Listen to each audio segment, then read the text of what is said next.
News 18 लोकमतच्या बातमीचा impact झालेला आहे, कारण संतोष देशमुख हत्येप्रकरणी आरोपी असलेल्या वाल्मिक कराडला हॉस्पिटलमधून डिस्चार्ज देण्यात आलाय। कराडची पुन्हा एकदा जेलमध्ये रवानगी करण्यात आलेली आहे। प्रकृतीमध्ये सुधारणा झाल्यानं त्याला डिस्चार्ज दिल्याचा दावा वैद्यकीय अधिकाऱ्यांनी केलाय। गेल्या 3 दिवसांपासून कराडच्या पोटदुखीवर उपचार केले जात होते आणि जिल्हा रुग्णालयामध्ये आरोपींसाठी असलेल्या कोठडीऐवजी आयसीयू मध्ये उपचार करण्यात येत होते। याबाबत न्यूज 18 लोकमतनं बातमी दाखवली होती।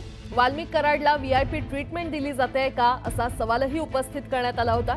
मात्र 1.5 तासात वाल्मिक कराडला डिस्चार्ज देण्यात आला असून पुन्हा एकदा जेलमध्ये रवानगी करण्यात आली।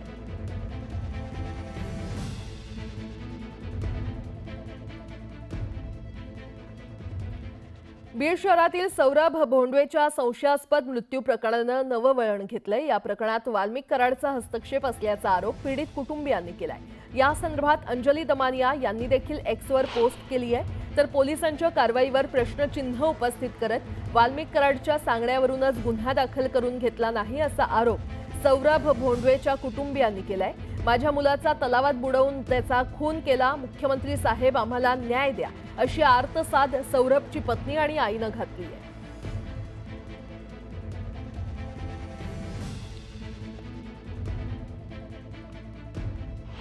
माझ्या नवऱ्याला त्यांनीच मारलं। कशामुळे हे झालं असावं आणि काय घडलं होतं त्या दिवशी, कधी तुम्हाला हे सगळं कळलं? आम्हाला रात्री 6:14 कॉल आला होता त्यांचाच। त्यावेळेस खूप आरडाओरडा ऐकायला येत होता। माझ्या नवऱ्याला न्याय मिळाला पाहिजे। तो खरंच बुडालाच नाही सर। तो म्हणजे कधी पोहत नव्हता आणि त्याला पाण्याचं माहीतच नाही ना काही।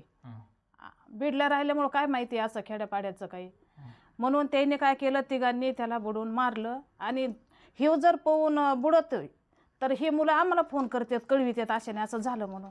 मग आम्हाला जे नाही कळविलं मग ह्याचं अर्थच ते निघत आहे ना, की ह्याने करून तिथं झाले पोलीस स्टेशनला जाऊन बसले हे बिनधास्त। माझी मागणी तेवढीच आहे, त्यांना शिक्षा करा।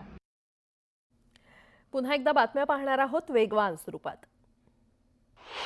बदलापूरहून मुंबई आणि नवी मुंबई गाठण्यासाठी सुमारे 1.5 ते 2 तासांचा अवधी लागतोय। मात्र आगामी काळात हे अंतर अवघ्या काही मिनिटात कापणं शक्य होणार आहे। त्यासाठी असलेल्या एक्सेस कंट्रोल मार्गाच्या उभारणीसाठी MMRDAनं निविदा मागवल्या। महाराष्ट्रात गेल्या काही दिवसांपासून तापमानात सतत चढ उतार होताना दिसत आहेत। मात्र पुढच्या काही दिवसात तापमानात घट होण्याचा अंदाज हवामान खात्यानं वर्तवलाय। तापमान 1 ते 2 डिग्रीनं घसरण्याची शक्यता आहे। पालिकेच्या मुदत ठेवींबाबत सध्या खूप चर्चा आहे। मात्र मुदत ठेवीबाबत सध्या चिंता करू नका, मात्र नियोजन न केल्यास आर्थिक चणचण भासू शकते असा इशारा पालिका आयुक्त भूषण गगराणी यांनी दिलाय। मुंबईकर बदलत्या हवामानामुळे बेजार झालेत। कधी ऊन, कधी थंडी तर कधी ढगाळ वातावरण, अशा परिस्थितीमुळे मुंबईकर हैराण झालेत। पुढील 2 दिवसात मुंबईत उकाडा वाढण्याची शक्यता हवामान खात्यानं वर्तवली आहे। कोस्टल रोडवर नव्या मार्गिका वाहतुकीसाठी खुल्या होणार आहेत। त्यासाठी पोलिसांनी देखील कोस्टल रोडवरील वाहतुकीत बदल केलेत। मुंबई वाहतूक पोलिसांनी याबाबतचे आदेश जारी केले। धाराशिव जिल्ह्यासाठी नवीन 50 लालपरी बसगाड्या देणार आहेत अशी घोषणा राज्याचे परिवहन मंत्री तथा धाराशिवचे पालकमंत्री प्रताप सरनाईक यांनी केली आहे। KEM रुग्णालयाच्या आवारात कर्मचारी भवन पाडून त्या जागी 21 मजली इमारत बांधली जाते आणि या इमारत बांधकामासाठी विविध करांसह सुमारे 100 कोटींचा खर्च केला जाणार आहे। मुंबई महानगरपालिका प्रशासनानं महसूल वाढवण्यासाठी शहरातील व्यावसायिक झोपडपट्ट्यांना मालमत्ता कर लावण्याचा निर्णय घेतलाय। त्या दृष्टीनं मुंबईतील विविध झोपड्यांचं सर्वेक्षण करण्याचं काम सुरू करण्यात आलं। नवी दिल्लीमध्ये NTAनं नीट UG 2025 परीक्षेच्या प्रश्नपत्रिका पॅटर्न आणि परीक्षेच्या कालावधीबाबत स्पष्टीकरण देत एक सूचना जारी केली आहे। प्रश्नपत्रिका पॅटर्न आणि परीक्षेचा कालावधी कोविड पूर्व स्वरूपात असणार आहे। पुणे पिंपरी चिंचवड शहरासह जिल्ह्यातील GBS रुग्णांच्या संख्येमध्ये वाढ झाली नाहीये। रुग्णसंख्या 73 वर स्थिर असून 14 रुग्ण व्हेंटिलेटरवर आहेत। दरम्यान पुण्यामध्ये अजून यामुळे मृत्यूची नोंद झालेली नाही। राज्यसेवा 2022च्या परीक्षेतील 623 उमेदवारांची मुलाखत घेऊन 18 जानेवारी 2024 गुणवत्ता यादी जाहीर केली होती। पण 1 वर्ष उलटून गेलं तरी 623 पदांवर निवड झालेले उमेदवार राज्य सरकार लाल फितीच्या कारभारामुळे नियुक्तीच्या प्रतीक्षेत आहे। पुणे सिंहगड रस्त्यावर जीबीएस आजाराचे रुग्ण वाढत असल्यानं महापालिकेनं 11 ठिकाणचे पाण्याचे नमुने तपासणीसाठी प्रयोगशाळेत पाठवले. त्यातील सर्व ठिकाणचे पाणी पिण्यास योग्य असल्याचा अहवाल दिलाय आणि त्यामुळे महापालिकेच्या पाणवठ्यावरील पाणी शुद्ध असल्याचं स्पष्ट झालंय. मुंबई पुणे एक्सप्रेसवेवर पुन्हा एकदा 3 दिवसांचा ब्लॉक घेण्यात येणार आहे. आजपासून हा ब्लॉक घेणार असून पुढील 3 दिवस गर्डर बसवण्याचं काम करण्यात येणार आहे. त्यामुळे वाहतुकीमध्ये बदल करण्यात येणार आहे.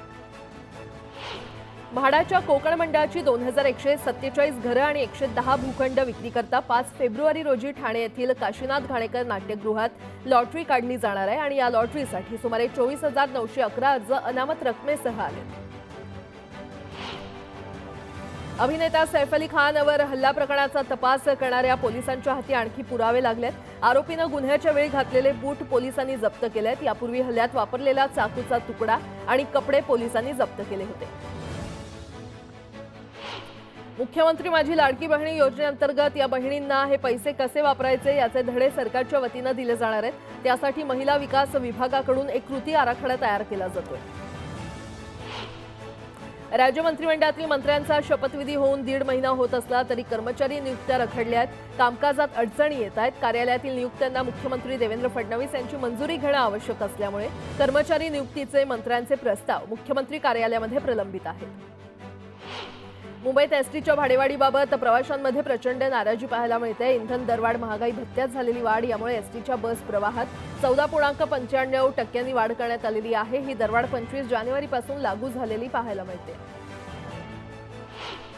पुण्यामध्ये गुइलेन बॅरे सिंड्रोम म्हणजेच जीबीएसवरील उपचारांचा लाखोंचा खर्च परवडणारा नाहीये आणि त्यामुळे राज्य सरकारसह पालिका त्यांना मदत करणार आहे. पुण्यामध्ये रुग्णसंख्या 73 वर पोहोचली आहे. त्यातील निम्म्याहून अधिक रुग्ण अतिदक्षता विभागात उपचार घेत आहेत.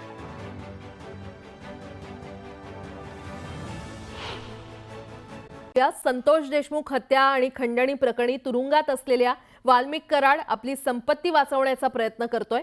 तर कराडनं कोट्यवधींची संपत्ती जमा केल्याचं उघड झालंय. त्यामुळे तपास यंत्रणांकडून या संपत्तीवर टाच आणण्यापूर्वीच कराडनं हा नवा खेळ सुरू केलाय.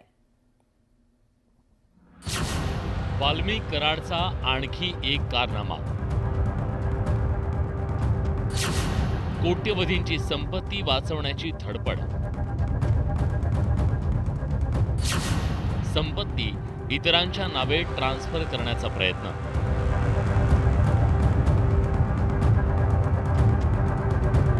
वाल्मिक कराड भोवती कायद्याचा फास आवळला गेला. त्याच्यावर मकोकाची कारवाई झाल्यानं कराड आता कायद्याच्या कचाट्यात चांगलाच अडकलाय. त्यामुळेच आता त्याला आपली संपत्ती हातून जाण्याची भीती सतावू लागली आहे. कारण गेल्या काही वर्षात कराडनं कोट्यवधींची माया जमा केली. आता ही संपत्ती वाचवण्यासाठी कराडकडून प्रयत्न केला जात असल्याचा दावा भाजप आमदार सुरेश धस यांनी केलाय. प्रॉपर्टी अटॅचमेंट केल्याशिवाय या लोकांचे धागेदोरे नीटनाटके कळणार नाही. कारण फक्त एकटे आकाच्या नावावर प्रॉपर्टी नाहीये. आका, बाका, चुका, तुका, सखा हे जे आहे अनेक लोक या सगळ्यांच्या नावावरती ह्या प्रॉपर्टीज आहेत. आणि आता ज्यावेळेस आका आत गेला तर त्या ट्रान्सफर सुद्धा इतर नावावर करण्याचं चाललेलं आहे.